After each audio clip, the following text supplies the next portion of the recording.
जय श्री राधे राधे दोस्तों आप सभी का संजय क्लास में हार्दिक स्वागत है। आज मैं 8th क्लास के एक्सरसाइज 2.4 के क्वेश्चन लेकर आया हूँ। क्वेश्चन हमारे 6 से स्टार्ट हैं। तो देखिए 6 क्वेश्चन पहली वीडियोस में मैंने आपको क्वेश्चन 1 से 5 तक कराया था, लेकिन आज हम 6 से स्टार्ट करने जा रहे हैं। तो देखिए क्वेश्चन को ध्यान से। There is a narrow rectangular plot reserved for a school in Mahauli village. Mahauli village में एक आयताकार प्लॉट को रखा गया है, स्कूल के लिए, स्कूल बनाने के लिए रखा गया है।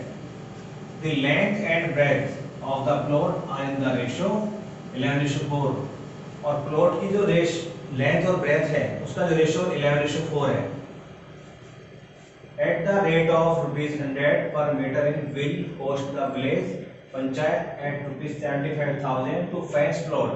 और प्लॉट के चारों तरफ बाड़ लगाने के ग्राम पंचायत ने 75,000 रुपये का खर्चा रखा है, जो कि 100 रुपये पर मीटर के हिसाब से खर्चा आता है। टोटल खर्चा 75,000 रुपये का आता है। What are the dimensions of the plot. तो प्लॉट की डायमेंशंस क्या है, यानी कि प्लॉट की लेंथ और ब्रेड्थ क्या है, ये क्वेश्चन है। तो ये देखिए कैसे करते हैं। देखिए सबसे पहले हम क्या करते हैं इस क्वेश्चन के लिए, उसने दिया हुआ है रेशियो दिया हुआ है लेंथ और ब्रेड्थ का। तो सबसे पहले लिखते हैं late length of the plot be 11x और breadth plot be 4x metre. देखिए पेरीमीटर क्या होता है हमारे पास, पेरीमीटर क्या होता है रेक्टेंगल का 2l + b। देखिए इसके अकॉर्डिंग वर्क करना है हमें। देखिए ध्यान से 2l + b, देखिए फॉर्मूले के अकॉर्डिंग वर्क करेंगे हम। देखिए पैरामीटर,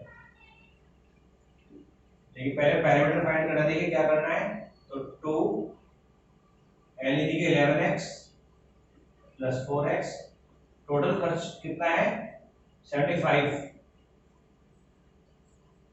देखिए इसको क्या है कि ये कह रहा है कि 100 रुपीज के हिसाब से, तो इसके हमें 100 भी यहाँ लेना पड़ेगा। तो 100 से पहले मैं इसको कैंसिल कर देता हूँ, ये आ गया। देखिए 2 11 + 4 कितना आएगा 15x, और यहाँ पर है हमारा 750। मल्टीप्लाई कर दो 30x 750 डिवाइड बाय 30, 3 2 6 3 5 15, 25 आ गया। इससे हमारा लेंथ कितना आएगा, प्लॉट की लेंथ कितनी हो गई 11 × 25। तो देखिए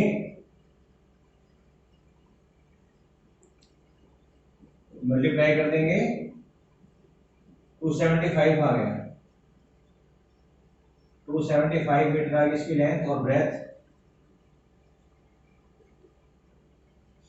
कितनी 4x, यानी कि 4 × 25 यानी कि 100। तो उसे लेंथ और ब्रेथ पूछा है। तो ये हमारा क्वेश्चन हो गया। उम्मीद करता हूँ आपको समझ में आया होगा। यहाँ कोई प्रॉब्लम है बता देना। देखिए अगर यहाँ पर मुझे लगता है कि शायद आपको यहाँ से कोई प्रॉब्लम हो, देखिए क्या करना है, 100 से इसको डिवाइड ऐसे कर सकते हैं, ऐसे कर सकते हैं। इसको ब्रैकेट में लिख रहा हूँ 75 है ना हमारा 1000, 100 है तो ऐसे भी डिवाइड कर सकते हैं। 750 आ गया ना, ये क्लियर कर देता हूँ। मुझे लगा कि शायद हो सकता है आपको किसी को प्रॉब्लम आई हो, तो इसको यहाँ ऐसे कर सकते हैं। उसके बाद उसको ऐड किया, क्वेश्चन हो गया। मुझे पता है क्वेश्चन आपको समझ में आया होगा। ये देखिए नेक्स्ट क्वेश्चन।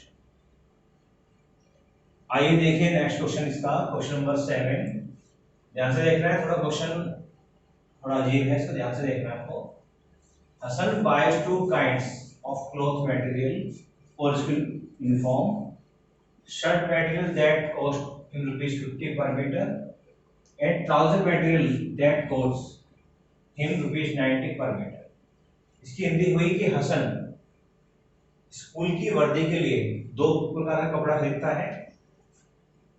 शर्ट का कपड़ा लेता है 50 रुपए पर मीटर, शर्ट का जो रेट है 50 रुपए पर मीटर है, और पैंट के जो कपड़े का जो प्राइस है वो कितना है 90 रुपए पर मीटर है। For every 3 meters of the shirt material he buys 2 meters of trouser material. और शर्ट के लिए 3 मीटर कपड़ा खरीदता है और ट्राउजर के लिए, पैंट के लिए 2 मीटर कपड़ा खरीदता है। He sells the material at 12% and 10% profit, और वह इस कपड़े को 12% और 10% के प्रॉफिट पर उसको सेल कर देता है, बेच देता है। तो his total sales is 36,600, उसकी जो सेल है, कुल जो बिक्री है 36,600 की है। How much trouser material did he buy, तो बताओ पैंट का कितना कपड़ा खरीदता है। उम्मीद करता हूँ आपको हिंदी समझ में आ गई होगी। अब देखिए कैसे सोल्व करते हैं। सबसे पहले शर्ट के लिए लेकर चलते हैं, देखिए सॉल्यूशन। तो let he buys shirt material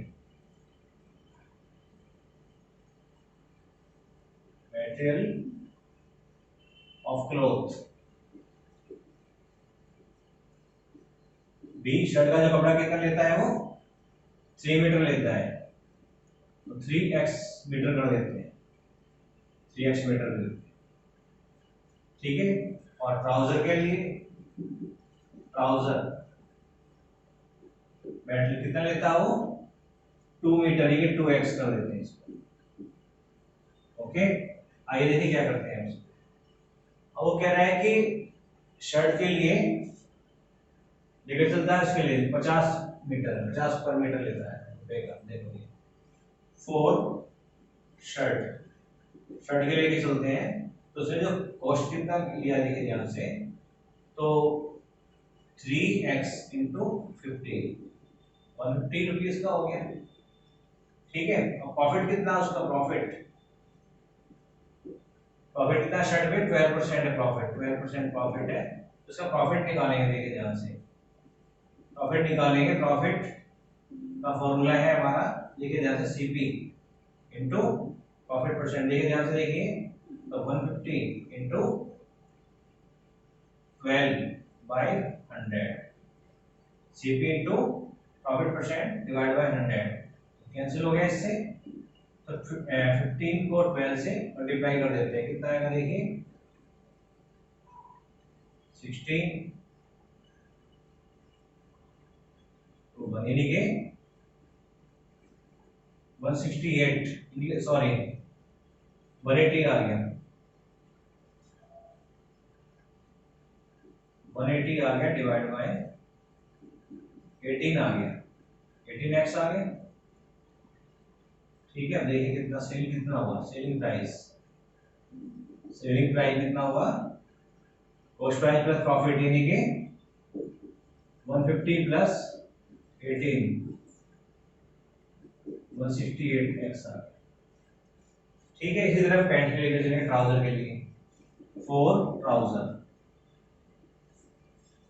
trouser के लेकर चलेंगे, कितना ट्राउजर का 2x, देखिए उसका सीपी कितना होगा 2x इंटू कितना लिया है उसने 90 लिया है, यानी कि 90, तो 180 मीटर आ गया, 180 मीटर x। अच्छा, इसका प्रॉफिट कितना है इसका 10% प्रॉफिट है, तो इसका प्रॉफिट निकालेंगे, देखिए प्रॉफिट निकालते हैं इसका हम, प्रॉफिट निकालेंगे 180 इंटू 10, 100 आ गया x, इससे कैंसिल 18x आ गया, 18x आ गया। तो इसका सेलिंग प्राइस कितना हुआ, इसका, यानी कि हमारा था ये 180x, तो हमारा कॉस्ट प्राइस था, प्लस में 18x, यानी कितना हुआ 198x metre according to question. अब क्वेश्चन के अकॉर्डिंग देखिए टोटल सेल कितनी थी, यानी कितना ये सेलिंग हुआ, इतना सेलिंग इसका हुआ, शर्ट का 168x और पैंट का 198x, टोटल सेल कितनी है 36,600। तो देखिए क्या करना है, 168x plus 198x equals to 36,600, इनको ऐड कर देंगे, कितना आएगा 168 प्लस है 198, 366 आ गया, तो कितना आ गया 366x आ गया 36,600। एक्स की वैल्यू कितनी आएगी?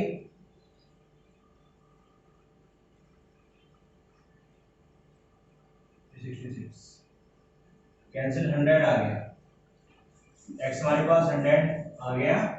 अब से पूछा ट्राउजर का कितना हुआ, ट्राउजर ट्राउजर का देखिए कह रहा है कि how much trouser material did he buy. देखिए यहां पर लिख दो ट्राउजर मटेरियल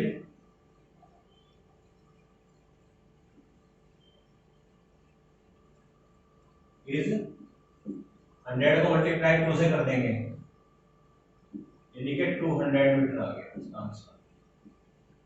उम्मीद करता हूं ये क्वेश्चन आपको समझ में आया होगा, लेंथी है लेकिन समझ में आ गया होगा।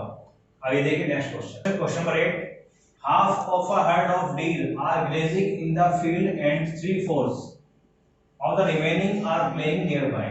देखिए हिरणों का जो आधा झुंड है वो फील्ड में ही है, चल रहा है, ग्रेजिंग घास खा रहा है, और बाकी का जो है 3/4 जो है 3/4 जो है बाकी का आधे का जो 3/4 है वो प्लेइंग नियर बाय, पास में ही खेल रहे हैं। The rest 9 are drinking water, बाकी के 9 पानी पी रहे हैं from the pond, यानी कि तालाब में। Find the number of deer in the herd, यानी कि झुंड में कुल हिरणों की संख्या ज्ञात कीजिए, इसकी हिंदी होगी। तो देखिए क्या करते हैं इसके सॉल्यूशन के लिए, let total number of deer is be कर लो x, यानी कि टोटल कुल हिरण x है। आगे सुनिए ध्यान से, आगे क्या कह रहा है, हाफ यानी कि x का हाफ, यानी कि जो टोटल जो हिरण जितने भी है इसका हाफ, यानी कि x का हाफ क्या कर रहा है, ये हाफ जो है घास को चल रहा है यानी कि ग्रेजिंग, और बाकी जो है आगे क्या कह रहा है, टोटल जो है हमारे पास टोटल हिरण है यानी कि x का हाफ तो यानी कि वो मतलब ग्रेजिंग कर रहा है, और जो कह रहा है कि जो हाफ का भी 3/4 है, यानी कि हाफ का जो 3/4 है वो क्या कर रहा है, वो वहां पर खेल रहा है, यानी कि ये खेल प्लेइंग कर रहे हैं, और बाकी के जो 9 हैं यानी कि जो बाकी के 9 जो हैं वो क्या कर रहे हैं, वो तालाब में पानी पी रहे हैं। ये क्वेश्चन तैयार होती है हमारे पास। तो देखिए x/2 + 3x 8 + 9, जब x को हमको ऐड करेंगे तो इनके एच में लेंगे कितना 8 आएगा, उसको 4 से करेंगे मल्टीप्लाई, 3x/8 इसको जरूरत नहीं करने की 1 लिख देंगे प्लस 9, 4x/8 + 3x/8 + 9, इनको ऐड कर देंगे हम। देखिए यहां पर कर देंगे इसको x 4x + 3x कितना आएगा 7x/8 + 9। अब इधर इसको लेकर आते हैं, x - 7x/8 इधर 9 बचा है, 8 बन जाए 8x - 7x/8 यानी कि 9। तो यानी कि आपका कितना बचा है यहाँ पर, x/8 बचा, इधर 9 बचा, x 9 × 8 72। तो यानी कि टोटल जो हिरण है उस झुंड में 72 है, तो यहाँ पर लिख दीजिए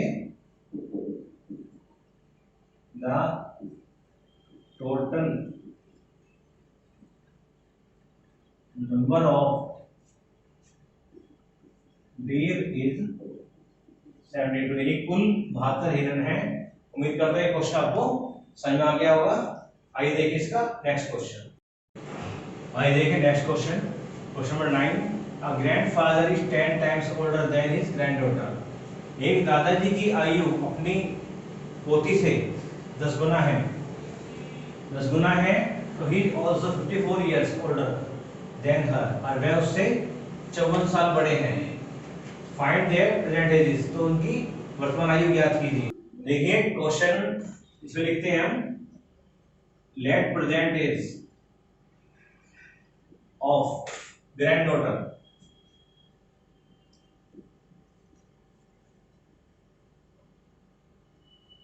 माना पोती की आयु, ठीक है। जो ग्रैंड डॉटर की जो एज है वो एक्स ईयर्स मानेंगे, जो होती है उसकी जो एज है यानी कि उसकी आयु है एक्स ईयर्स है।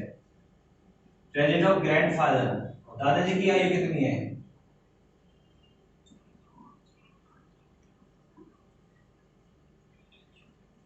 दादाजी कितने साल के हैं? यानी कि 10 टाइम्स, यानी कि 10 टाइम्स 10 ईयर्स, 10x ईयर्स हो गया अकॉर्डिंग टू क्वेश्चन। अब क्या दादाजी की जो एज 54 ईयर्स है, तो क्या करेंगे देखिए ध्यान से इसके लिए 10x, क्योंकि इनकी जो 54 दादाजी की एज है तो उसमें लग गया हो कि दोनों एजेस का डिफरेंस हुआ, तो इन्हीं के इसलिए 10x माइनस x कर देंगे, तो 54 आ गया, तो 9x आ गया। 54 डिवाइड बाय 9, 9 6 जा 54, x 6 आ गया, तो कह सकते हैं इनकी फाइंड द प्रेजेंट, इनकी पोती की एज कितनी है? 6 इयर्स है।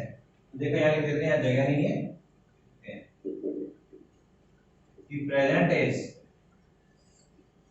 The present age of granddaughter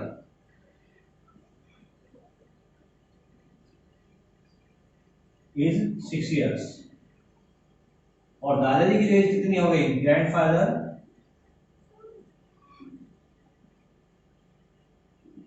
6 into 10 यानी कि ये आ गया। उम्मीद करता हूँ ये क्वेश्चन आपको समझ में आया होगा। अभी देखिए question number 10, Aman's age is 3 times his son's age. Aman की जो एज है अपने बेटे की एज की 3 टाइम्स यानी कि 3 गुना है।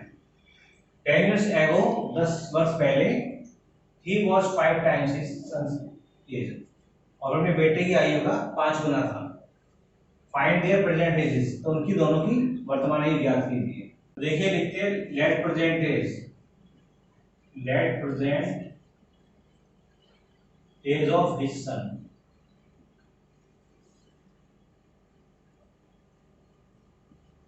B x years, present age of Aman be 3 times है ना, 3 टाइम्स 3x years। आइए अब कह रहा है वो 10 years ago, 10 साल पहले, अकॉर्डिंग टू क्वेश्चन 10 साल पहले x माइनस 10 और इधर 3x माइनस 10, तो कितनी 5 टाइम्स, तो यानी कि मल्टीप्लाई 5 कर दो। अमन की एज अपने बेटे की एज की 5 टाइम्स होती है, इसलिए अपने बेटे की एज से मल्टीप्लाई करना है 5 को, तभी अमन की एज 5 टाइम्स होगी। तो देखिए 5x 50, 3x minus 10, 5x minus 3x minus 10 plus 50, यानी कितना आएगा 2x, और यहाँ आएगा 40x, 40 बाई 20 सॉरी 20 आ गया, तो इसके 20 आ गया, तो कह सकते हैं प्रेजेंट एज ऑफ हिज